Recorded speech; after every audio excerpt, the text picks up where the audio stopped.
In this next unit of the course, we're going to extend our knowledge of polynomials and we're going to look at solving them.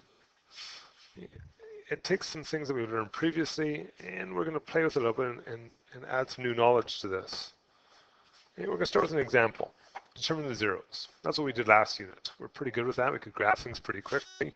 We can look at the first one and say, I've got a 0 of 7. That would be a bouncing 0. I've got a 0 of -5. And I got a 0 of 1. And real quick, if things are in factor form, easy to tell my zeros. Look at the next one. I got a 2-part 0 here, so if I wasn't sure what the 0 actually was, I could solve it. Or we know based on our shortcut, we take it out, change our sign, and put it over the number out front. That works just as fast, if not faster. Okay. We're pretty good at recognizing zeros by now. Our objective today is to learn how to solve these things. To solve polynomials, we have to go back a step to quadratics, because a lot of things we learn in quadratics can be applied to higher order polynomials. So, what do we notice about quadratics? We notice that zeros were also the solutions to problems. And we use those words interchangeably lots of times. Zeros, solutions, x-intercepts, and roots. Okay. But to solve a quadratic, we had to have two things happen. We had to be in standard form and equal to 0. Okay, so for instance, that's standard form equal to 0. We could then factor it to find our zeros. Put in factor form, and there, of course, is our 2 zeros. Okay, this process worked even when we had messy questions. Let's say we had, I don't know, x squared plus 4x minus 5 equals x plus 2 squared. We were able to do that kind of question, solve that kind of question by changing its format. Standard form equal to 0, and then we could factor it. Well, lots of the same things are true for higher order degrees. Okay, so what we're going to have to do is with polynomials, again, set it equal to 0, just like normal, so get rid of the brackets, put it in standard form. We're going to try factoring it as far as possible, so we can use any of our techniques, synthetic division, cubes, difference of squares, simple trinomials, all those quadratic things too. And sometimes we're going to get to a certain point where we've got down to a quadratic format in that it has a x squared in it, but it can't be factored. So we might have to use the quadratic formula at times to find some additional zeros, ones that aren't whole numbers or are messy decimals. So just a reminder, quadratic formula. And there we go. Okay, and we use that only when necessary. We don't want to use the quadratic formula. It takes long. It's not hard. It's just time consuming. So let's give this a try. I want to solve this. To solve things, I have two rules. Standard form equal to 0, and then factor it. Now I've got an equal to 0, but it's not in standard form. In fact, it kind of looks like it's been factored already. The one thing I do want to check, however, is has it been completely factored? So I can't really do anything with this. Here, I could take a 2 out, and here, well, that's a difference of squares. So it's been partially factored. Someone set this up for us, but didn't go all the way. Okay, so I can take out a 2 here, I'll do that with x plus 2. And in the next bracket, I can do that x minus 5, x plus 5, the difference of squares. And I'm putting the square brackets on there just to point out the parts that I did. This is the first square bracket, and that's the second square bracket. Okay, can I see my zeros now? Well, sure I can. One of my zeros is right here, x is 0. The other one is right here, x is -2. Got a third one of x is 5. And a fourth one of x is -5. And there's all my zeros. Okay. A higher polynomial, in fact, this one has a 3 and a 1 and a 2, makes a total of 6. Degree of 6 has up to 6 zeros. Turns out it only has 4. That's okay. But I can solve it by finding the zeros. That's a good B. B is standard form. It's equal to 0. It hasn't been factored at all, not partially factored. So we have to do the factoring. So let's think about our factoring techniques. We have synthetic division, plus all the quadratic ones, plus our cubes.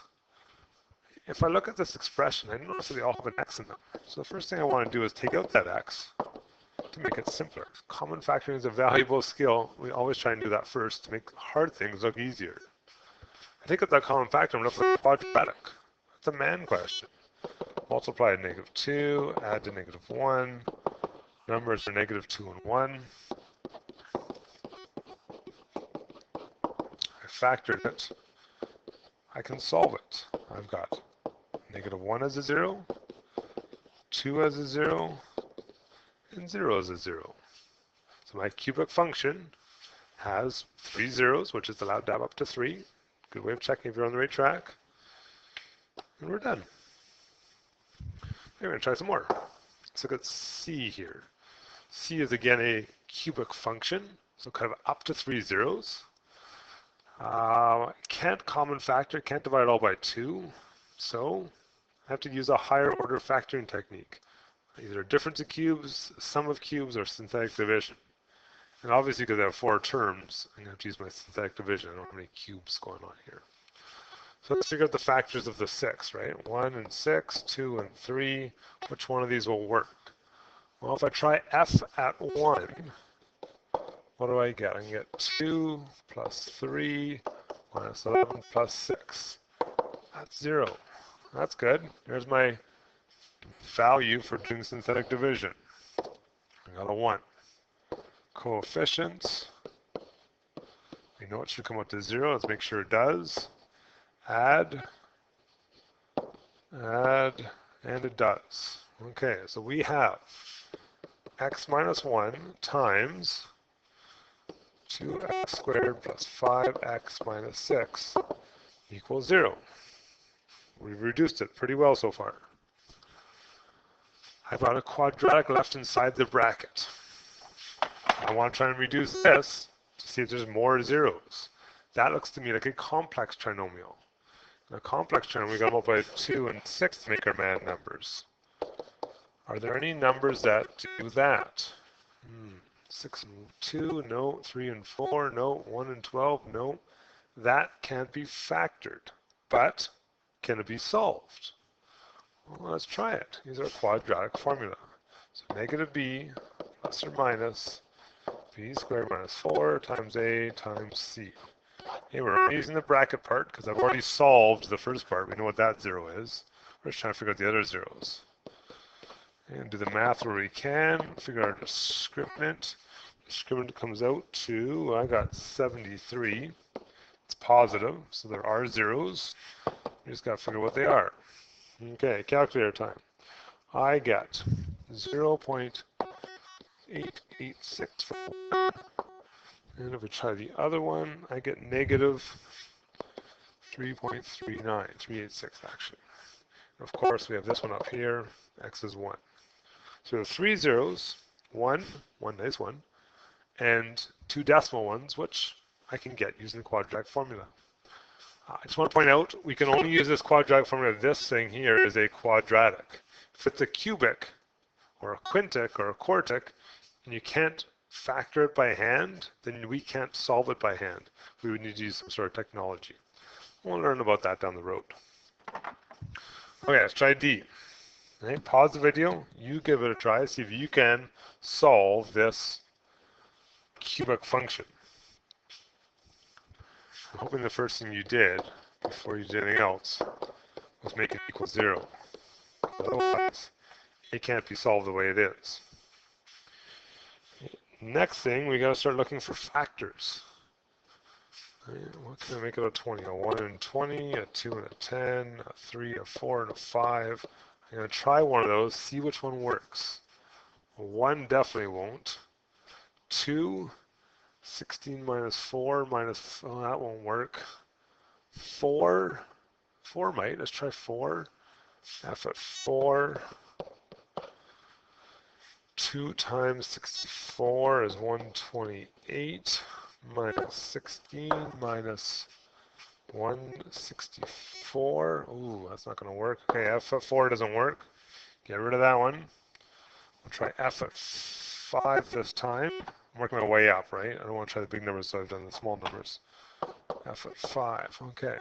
5 cubed is 125 times 2 is 250 minus 25. 5 times 41 is 205 minus 20. What does that give us? Hey, it gives us 0. Okay, we found ourselves a factor, 5. division time. 2, negative 1, negative 41, negative 20. Hopefully comes out to 0. Let's give it a try. 5 times 9 is 45. Hey, it comes out to 0. Perfect. So what do we got? We know that we've got x minus 5 times 2x squared plus 9x plus 4 equals 0. Gives us a quadratic again. Is this one factorable? Complex trinomial. Multiply 20, add to 9. Yes, that is possible. 4 and 5. So working just this bracket here. Okay, the first part's going to stay the same. Right? I don't have to change this part up front. I'm going to keep it there. It's just not going to change all the way down. Okay, split in half. Common factor each half. Uh-oh. I got a little typo in here, I think. 4 and 5 don't seem to be working because I wrote down the wrong numbers. And you'll notice back up here, it wasn't multiplied to 20, it was multiplied to 8 and add to 9. I've got to fix my numbers. And I know that because my brackets weren't going to match. So my numbers are 8 and 1. Much different. Let's go back and fix. 8 and 1. 8x plus 1x plus 4. Okay, what can we take out now? That's better. It's a good way of checking, which is what happened there. My brackets weren't going to match. I'm on the wrong track. Okay, common bracket, leftover stuff. What are my zeros? Don't forget the end. We actually want the answers, right? We got 5 is 1. Negative 4 is another. And negative 1/2 is your third. And again, it was a cubic function, so it seems reasonable we could have up to 3 zeros, though there's no guarantee, of course, right? Don't have to have more than 1 in a cubic function. And hopefully you guys got the same answer that I got. Try one more of these little things. Give us a try of a quartic function. See if you can try this one. Same problems, same ideas. Let's make it equal to 0 first and put it in the right order. I'm going to everything to the left-hand side, so careful with your signs. I'm also putting in the right order. Okay, highest power to lowest power. Let's figure out factors of 18. 1 and 18, 2 and 9, 3 and 6. That's it. Let's try some.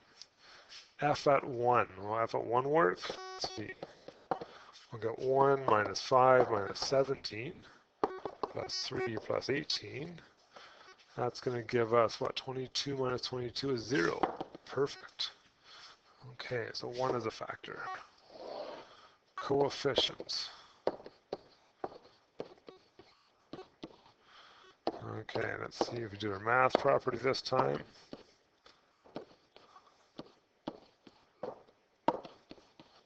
Okay, what do we got? We got x minus 1 times x cubed minus 4x squared minus 21x minus 18 is 0.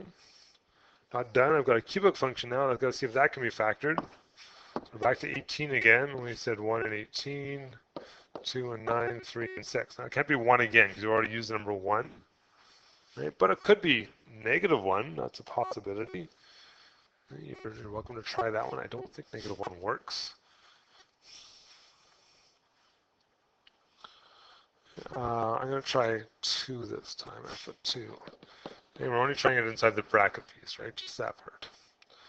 Okay, 2 cubed is 8 minus 4 times 2 squared is, well, 2 squared is 4, and 4 times 4 makes 16, minus 42, minus 18, and that didn't work. Okay, too far into the negatives. Let's try F at negative 2. Okay, negative 2 cubed is negative 8, minus 16 again, but this time I got a plus 42 and a minus 18. What does that give us? Hey, it gives us 0. Okay, we got our next factor. So, got a negative 2 out front, 1, negative 4, negative 21, negative 18, and let's do our math. Add them, multiply, and 0. Perfect, just what we wanted. Okay, so what do we have now? Our initial factor we start with x minus 1 from the previous line, right here. Our next one, we got x plus 2 as our new factor. We're left with an x squared, a minus 6x, and a minus 9. Okay, I've got a quadratic in the brackets. Simple trinomial, multiply to negative 6, add to negative 9. Aren't really any numbers that do that, unfortunately, so gotta try the formula with this one. Opposite of b squared minus 4ac over 2a. So what does that give us? Discriminant of 36 and 36, 72. It's a positive, which means there are zeros. Just gotta figure what they are. Okay, calculator time. I get, for the adding one, 7.24. Subtracting 1, I get negative 1.24. So there's two of our zeros. Don't forget we also have these zeros. Negative 2 and positive 1. So we had 4 zeros for our quartic function, totally allowed, up to 4, right? And we did it by using a variety of techniques. So synthetic division twice, and then the quadratic formula at the end. Okay, last little thing, let's try a little application here. The volume of ice that a sculptor uses to carve the wings of a dragon can be modeled by this equation, where x is the thickness of ice. What maximum thickness of wings can be carved from a block of ice with a volume of 2532? Well, that's our volume. We know our volume is given by this equation, so let's make it equal. We know we can't solve that until it actually equals 0, however, so we can fix it. Over 2532. Okay, so we're going to guess and check some numbers here that make it 2532. Well, I'm just looking, I can tell number 1 won't work. Maybe 2, try 2. 2, my numbers aren't going to be big enough with 2's actually. Does 2532 divided by 3? I don't think so. Yeah, we'll try 4. Let's see what happens after 4. Okay, 9 times 64 plus 60 times 4 squared plus 2 times 4 into our calculator, and I got 0. So I know 4 is going to work. Let's give it a try. It takes some guessing and checking sometimes, not the end of the world. For now, everything that we do, they will have a factor. Don't worry, nothing that you have to with technology. We can find one, and they won't be very big ones. Let's try it. 36, that makes 96. 96 times 4 is what, 384. Add those together, I get 633. 633 times 4 gives us, yep, 2532. It really goes our calculators by the end of this stuff. Okay, what do we got? We got x minus 4 times 9x squared plus 96x plus 633 equals 0. Got myself a quadratic. Those are big numbers. I'm going to try a factor now. I'm going to go right to the quadratic formula. So negative 96.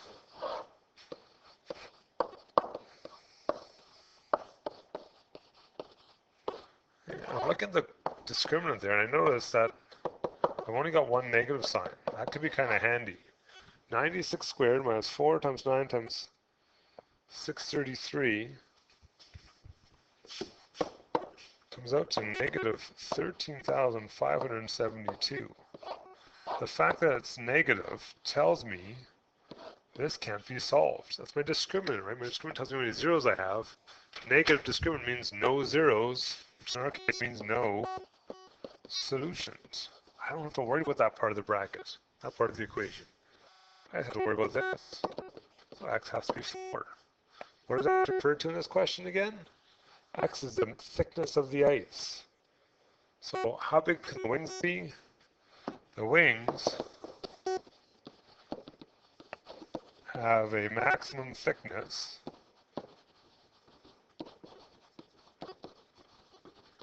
of, what did we figure out there? 4 centimeters.